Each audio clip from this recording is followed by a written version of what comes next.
Sebentar lagi kita akan memasuki tahun 2025.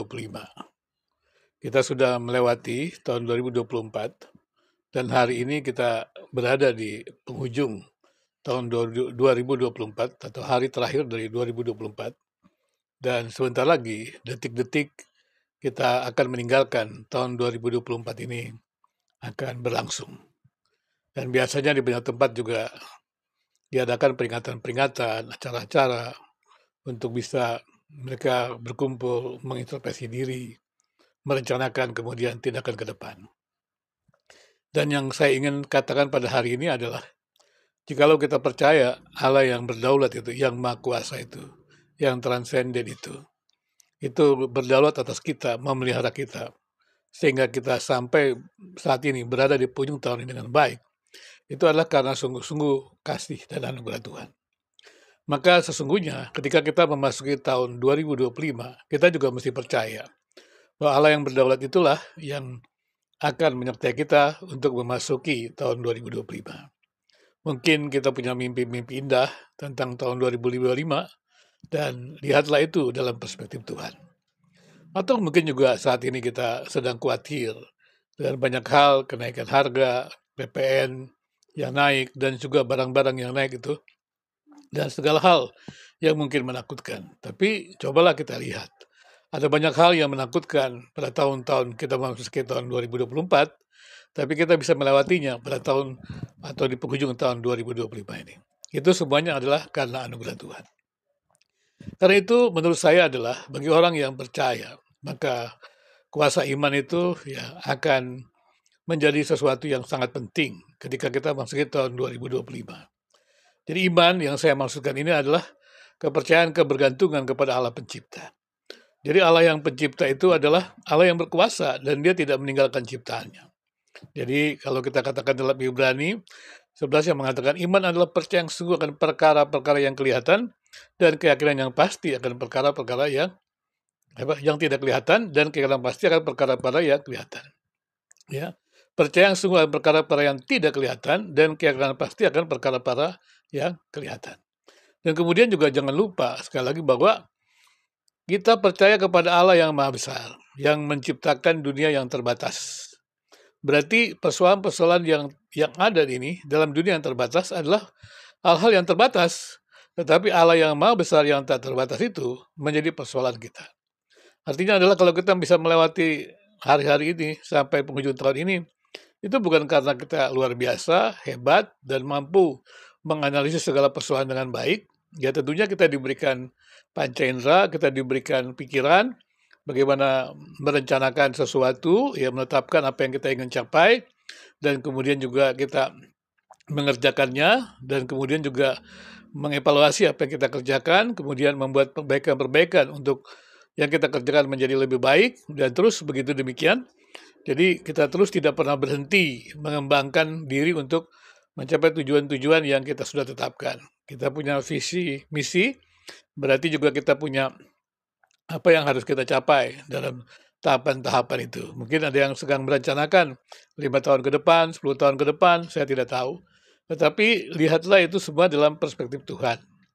Kita tentunya harus menggunakan pengetahuan kita, ilmu kita, tetapi dalam semuanya itu kita mesti tahu bahwa sains itu, pembuktian yang ada dari sains itu ada terbatas. Dia tidak bisa memberikan bukti atas segalanya untuk kita membuat prediksi untuk masa depan.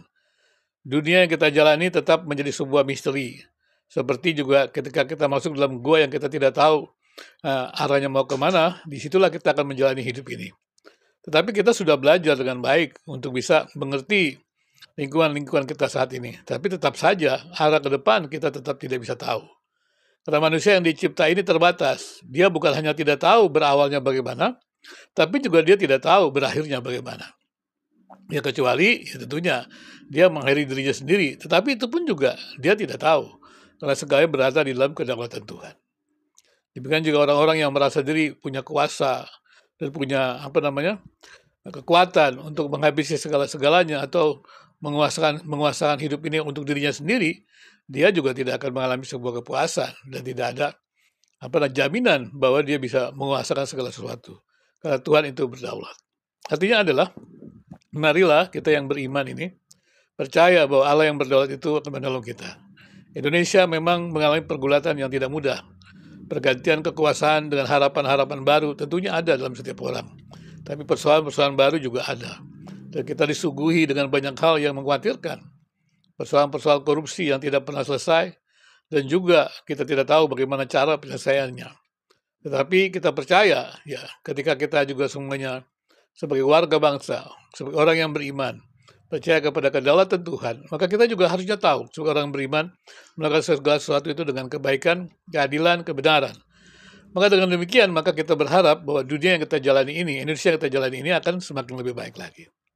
Sekali lagi, kita boleh mengembangkan diri kita, kemampuan kita, dan segala hal yang kita bisa kembangkan lewat panca indera kita, lewat pikiran kita.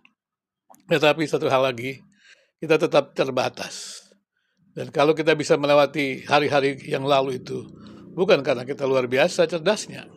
Ya memang sekali lagi kita bisa mengukurnya secara kemampuan kecerdasan kita. Tapi kalau kita mau jujur, selalu ada ruang ketidaktahuan kita.